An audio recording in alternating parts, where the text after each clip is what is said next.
The stranger in my apartment. When I first moved into apartment 3B, I thought it was my fresh start. I had just turned 24, fresh out of college, done with living in a shoebox with 3 other girls and pretending I didn't hear them cry over boys at 2 in the morning. I wanted space, or at least, as much as my paycheck could buy me. The listing was too good to be true, a decent-sized 2-bedroom in a quiet neighborhood, rent just within reach if I split it with someone. I found Jordan's ad on a Facebook housing group. Room available. Clean. Quiet. Female preferred. Must love cats. I didn't love cats, but I figured I could pretend. Jordan seemed normal.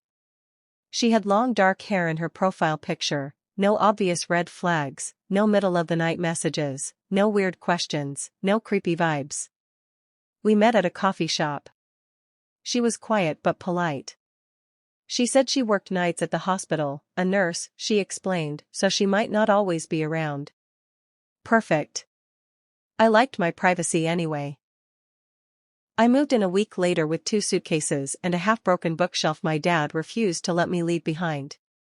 Jordan helped me carry my stuff in, offered me half the fridge, showed me which cupboard was mine. Her cat, Pepper, slinked around my ankles like he owned the place. Everything seemed fine. Normal. For a while, it really was. We barely saw each other. She left sticky notes on the fridge, hey. Used your milk, hope that's okay. Jay, and I texted her back, no worries, I fed Pepper. Sometimes I'd come home late and find the living room dark except for the flicker of the TV, her shadow curled under a blanket, fast asleep. It was the quietest living situation I'd ever had. And maybe that's why I ignored the first few signs. The first thing I noticed was the closet. Mine was tiny, just enough for my clothes and a few boxes. Hers was always shut. Once, while she was working, I borrowed her vacuum. I opened her bedroom door and the closet caught my eye. It was cracked open just an inch. Inside, I saw stacks of boxes. Plastic bins. A suitcase, half-zipped. It wasn't strange, really, we all have junk. But something about how neatly they were stacked, all the same brand, all labeled in tiny, careful handwriting, made my skin prickle. I told myself it was none of my business. And it wasn't. The next thing was Pepper. One night, I came home around midnight, an overtime shift that drained the life out of me. I unlocked the door and Pepper was there, right at the threshold, like he'd been waiting. He darted out before I could stop him. I dropped my bag and ran barefoot down the hallway, whisper yelling, Pepper. Pepper, come here. I found him sniffing the stairwell on the 2nd floor.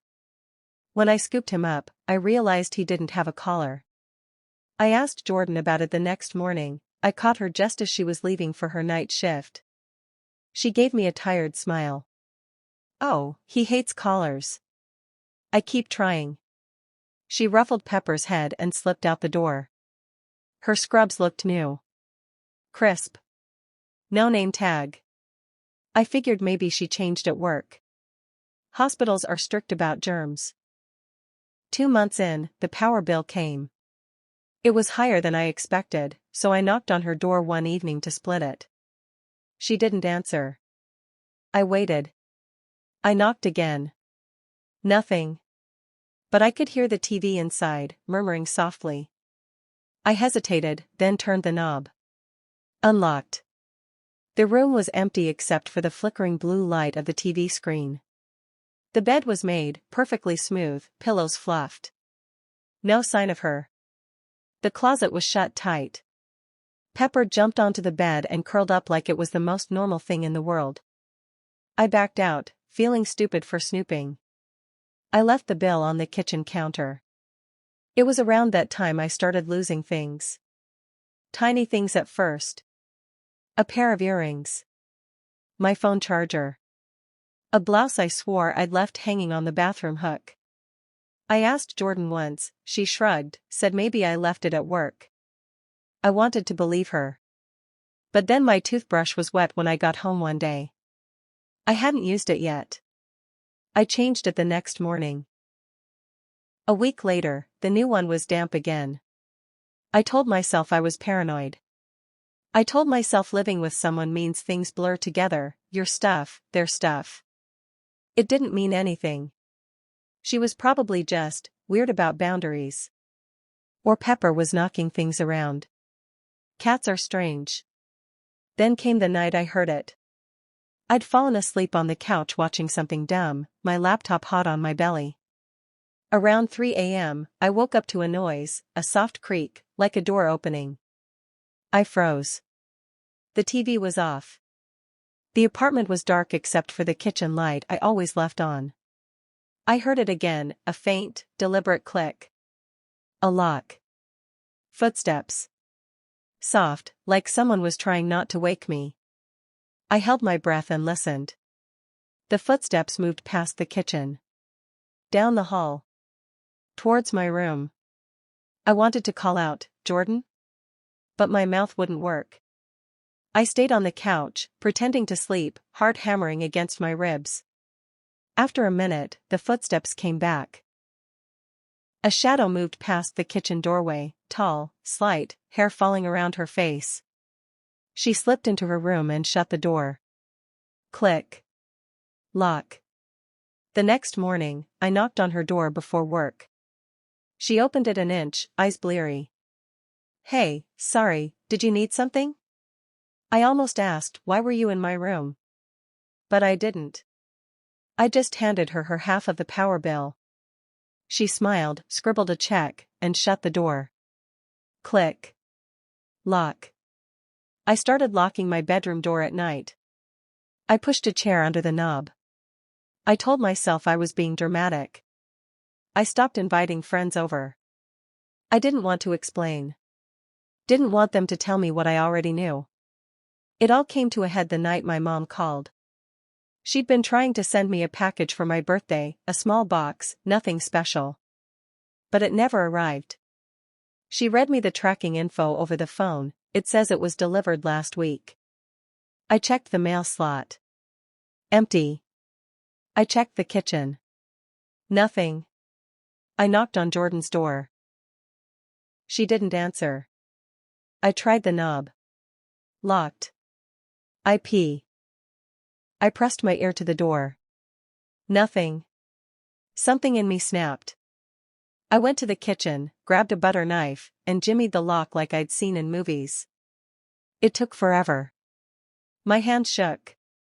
But the knob gave way with a soft click. I pushed the door open. Her room looked the same, neat bed, flickering TV. But the closet was ajar. I went straight for it. Inside, stacked among the plastic bins, were boxes. Dozens of boxes. Some were taped shut. Some half open.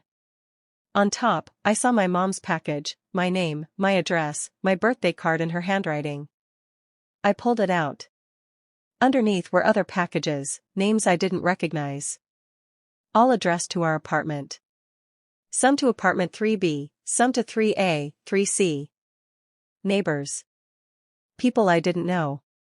There were envelopes too, utility bills, bank statements. Not hers. Different names. Different addresses. All opened, neatly stacked. I turned to Pepper, who was perched on the bed, watching me like he knew. I pulled out my phone and snapped pictures. All of it. That's when I heard it, the lock turning behind me. Jordan stood in the doorway, grocery bag in her hand, eyes wide. She looked at me. At the open closet. At the boxes in my hands. She didn't say a word. Just dropped the bag. Eggs cracked on the floor, milk spilled. She lunged at me. I don't remember screaming, but I know I did. We struggled, her hands in my hair, mine clawing at her wrists. Pepper darted out of the way, hissing. Somehow I broke free, ran barefoot down the hall, phone clutched to my chest like a shield. I banged on 3A's door until someone answered. An old man in a bathrobe, blinking at me like I was crazy. I shoved my phone at him, showed him the photos. By the time the police arrived, Jordan was gone. The detective told me later she wasn't Jordan. Jordan had been a girl from upstate, real nurse, real cat, real Facebook profile. The woman I lived with had stolen her identity years ago. She'd moved from city to city, renting rooms under fake names, ordering credit cards and packages, living off the pieces she stole from other people's lives. No record. No real name they could trace. By the time they tracked her to the bus station, she'd vanished. Pepper was left behind. He lives with my mom now. Sometimes, late at night, I still wake up and check the closet. I check my toothbrush. I check the locks twice. I wish I could say I sleep better now, but I don't. Because I still get mail sometimes, letters for names I don't know. Sometimes I wonder if she's watching me read them. Sometimes I wonder if she ever really left.